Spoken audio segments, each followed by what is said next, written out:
Bonjour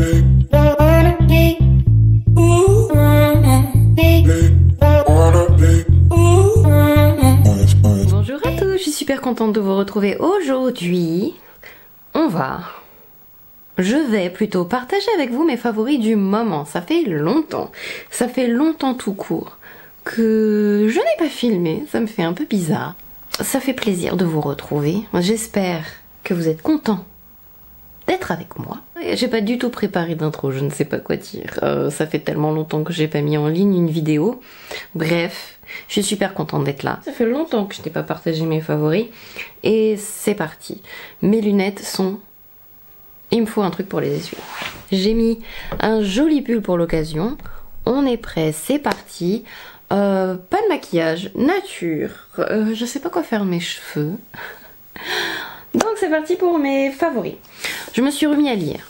Je me suis remise à lire des BD aussi. Et au top des... Alors, c'est pas techniquement une BD, c'est un récit illustré, on va dire, de Hayao Miyazaki.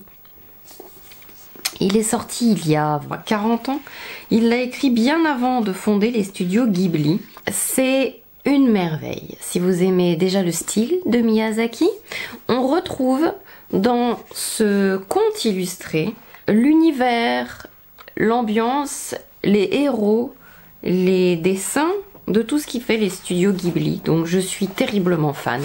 Belle qualité. Ce sont des aquarelles. Donc tout est fait par Miyazaki à l'intérieur. Ce sont des aquarelles de sa main uniquement.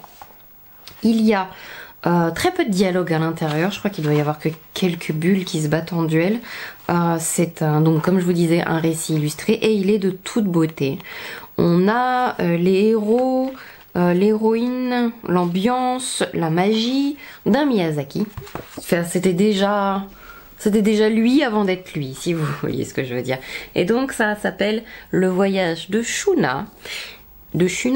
Et il est magnifique. Voilà, très poétique, magnifique et inspiré, je crois, d'une légende tibétaine, si je ne m'abuse. Et c'est splendide. J'adore. Mais je suis fan. Je pense que ça ferait même un très très beau cadeau de Noël pour quelqu'un qui adore comme ça l'univers de Hayao Miyazaki, des studios Ghibli, de ce genre d'histoire magique. Ensuite, parce que quand même on peut pas passer 25 minutes sur ce magnifique livre, j'ai décidé de me lancer dans les carnets de gratitude. Donc j'ai pris celui-ci, qui ma foi est pas mal. En favori, c'est plus l'idée de tenir un journal de gratitude que j'ai envie de souligner, plus que ce livre-là en question. Il y a 2-3 petites choses qui me gênent dans celui-là. La police d'écriture qui fait peut-être un peu enfantine, mais bon, pourquoi pas. Normalement, un livre de gratitude, pour moi, c'est censé être écrit à la fin de la journée, et il y a des tournures des phrases qui me gênent un peu, ce qui va rendre ma journée unique. Si moi j'aime écrire le soir, du coup ça me dérange parce que c'est plus ce qui a rendu ma journée merveilleuse. Vous voyez ce que je veux dire? S'attarder sur les bonnes choses qui sont passées dans ma journée et pas qui vont arriver dans ma journée. Bon. Mais comme là c'est marqué « Je suis reconnaissante aujourd'hui pour moi ça sous-entend quand même que la journée est passée. Enfin c'est un peu cette incohérence qui me... Voilà. Mais tenir un journal de gratitude c'est quand même vachement chouette. Ça pousse à la réflexion que même si vous passez un mauvais moment, ce n'est pas une mauvaise vie, c'est pas une mauvaise semaine, c'est pas... et qu'il y a eu aussi d'autres choses, même juste le soleil qui touche la peau le matin, qui est aussi un don du ciel. Voilà, donc je me suis mise donc à ça. J'essaye de le tenir tous les jours. Il y a une application que j'utilise depuis des mois et des mois, qu'à chaque fois je me dis qu'il faut que je vous parle, et dont je ne vous parle jamais. J'utilise l'application qui s'appelle Joe. Je fais mes menus avec, donc vous voyez, je peux sélectionner le nombre de repas à préparer. Là, j'ai enregistré à l'intérieur de l'application en fait tous mes électroménagers, etc., les régimes éventuels, les goûts, et il me propose des recettes que je peux ensuite échanger, sélectionner, etc. Et c'est super bien parce que ça vous relie en fait à votre Drive, votre supermarché. Ils sont en partenariat avec plein d'hyper. Et du coup, ça fait directement votre liste de courses et ça la met directement si vous la reliez à votre compte. Donc j'ai même l'historique de tous mes menus. Je peux mettre des recettes en favoris. Et par exemple, poulet, boursin, lard et pommes de terre. Il y a des recettes simples, il y a des recettes plus compliquées, il y a des recettes anti-inflation, enfin il y a plein de choses. Et vous avez énormément d'avis des gens aussi. Et la quantité que vous voulez, vous pouvez sélectionner anti-gaspillage et tout. Ça se met directement sur votre drive et vous pouvez... Alors, moi j'aime bien après le faire sur mon PC, donc je jongle avec mon téléphone et après je vais sur mon PC pour faire complément, etc. Mais vous pouvez aussi directement payer et commander sur votre drive, sur votre téléphone via l'application, pas forcément après repasser sur l'application de votre drive, si vous voyez ce que je veux dire, les deux sont possibles. Et après vous avez la recette, l'avis des gens, ce que je trouve vraiment bien parce qu'ils ajoutent des choses, ils mettent leurs petites remarques, des fois la recette est un peu transformée mais c'est sympa. J'utilise cette application depuis avant l'été, donc je l'ai testée hein, quand même, j'aime bien. Je fais beaucoup mes courses avec et hyper facile si vous avez même la flemme de... Il n'y a pas des recettes compliquées en plus, donc parce qu'il y a des gens, j'ai vu sur l'application qui se plaignent qu'il y a des recettes un peu faciles, mais on n'a pas envie tous les soirs, surtout si on rentre tard, de faire de la haute gastronomie. Mais ça permet quand même d'assembler des idées et pas de se dire est-ce qu'on fait que des pâtes et des lardons, même s'il y a aussi des recettes avec des pâtes et des lardons, mais vous voyez, là alors là c'est mon favori. Depuis qu'il est sorti en août. Je l'ai acheté, je n'ai fait que jouer. Je suis à plus de 200 heures de jeu. 250 heures de jeu sur ce jeu.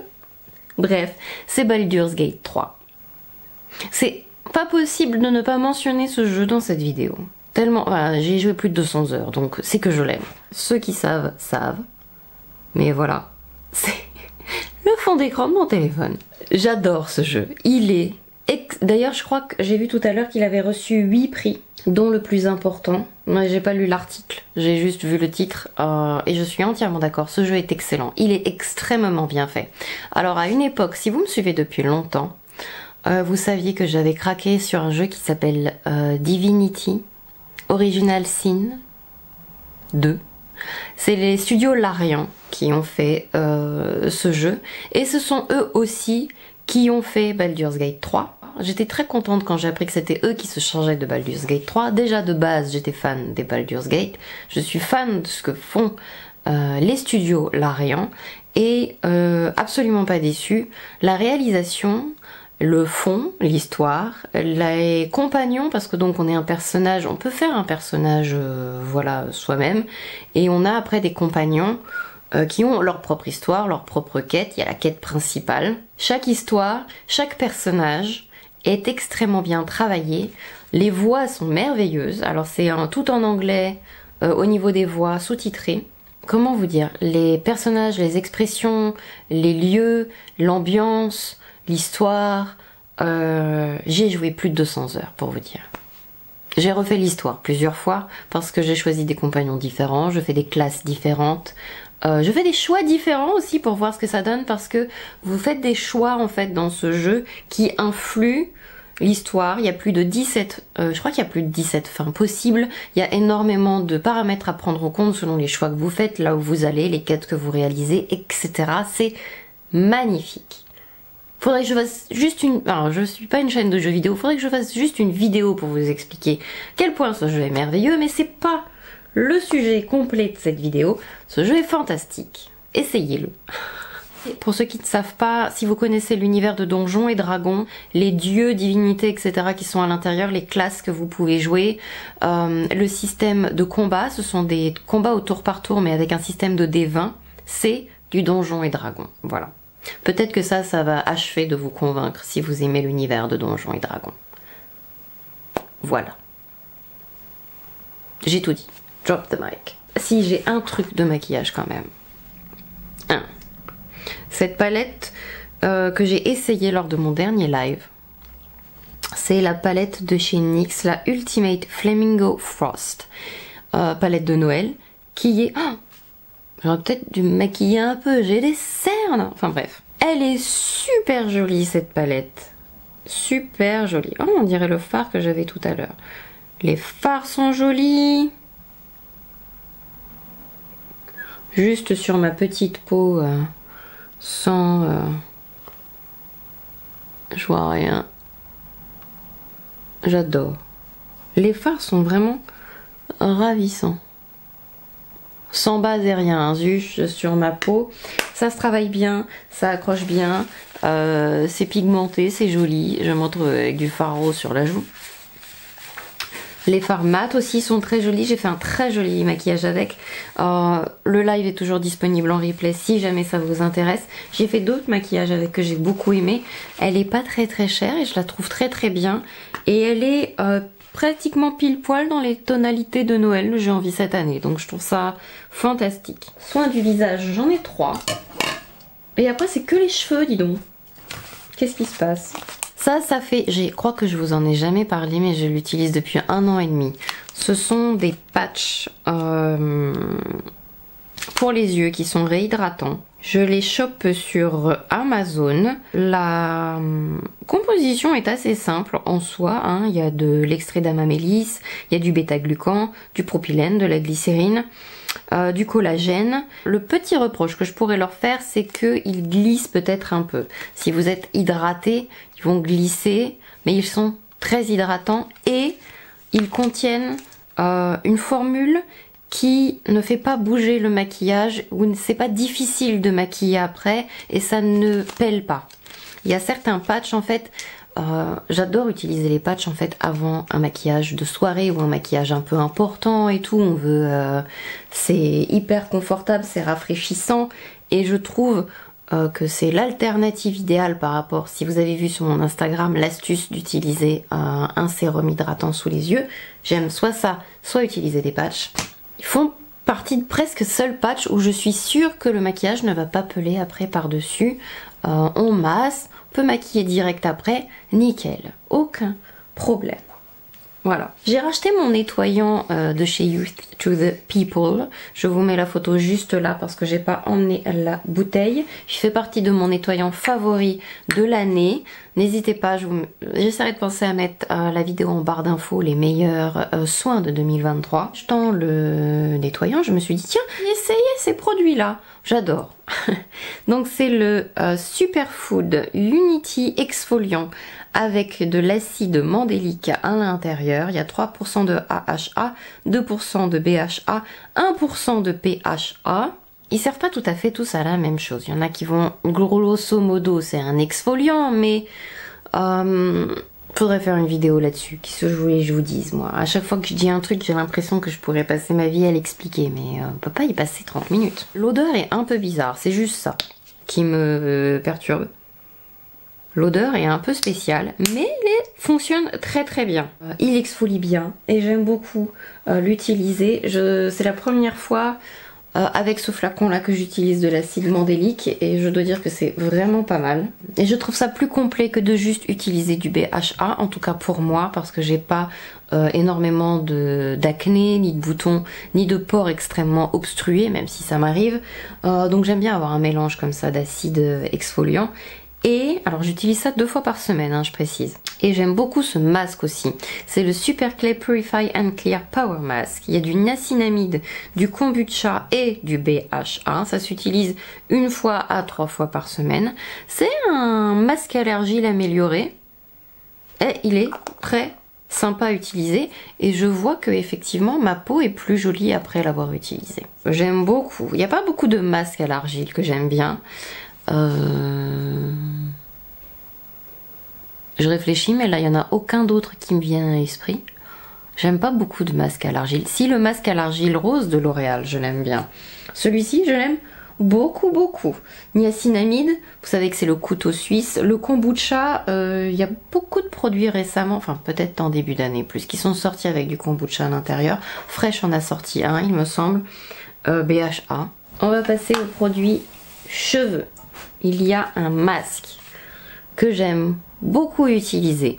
C'est le Garnier Fructis masque réparateur Air Food à la papaye. Il est multi-usage. Celui-là, il est pour les cheveux abîmés. Je le trouve pas trop loin.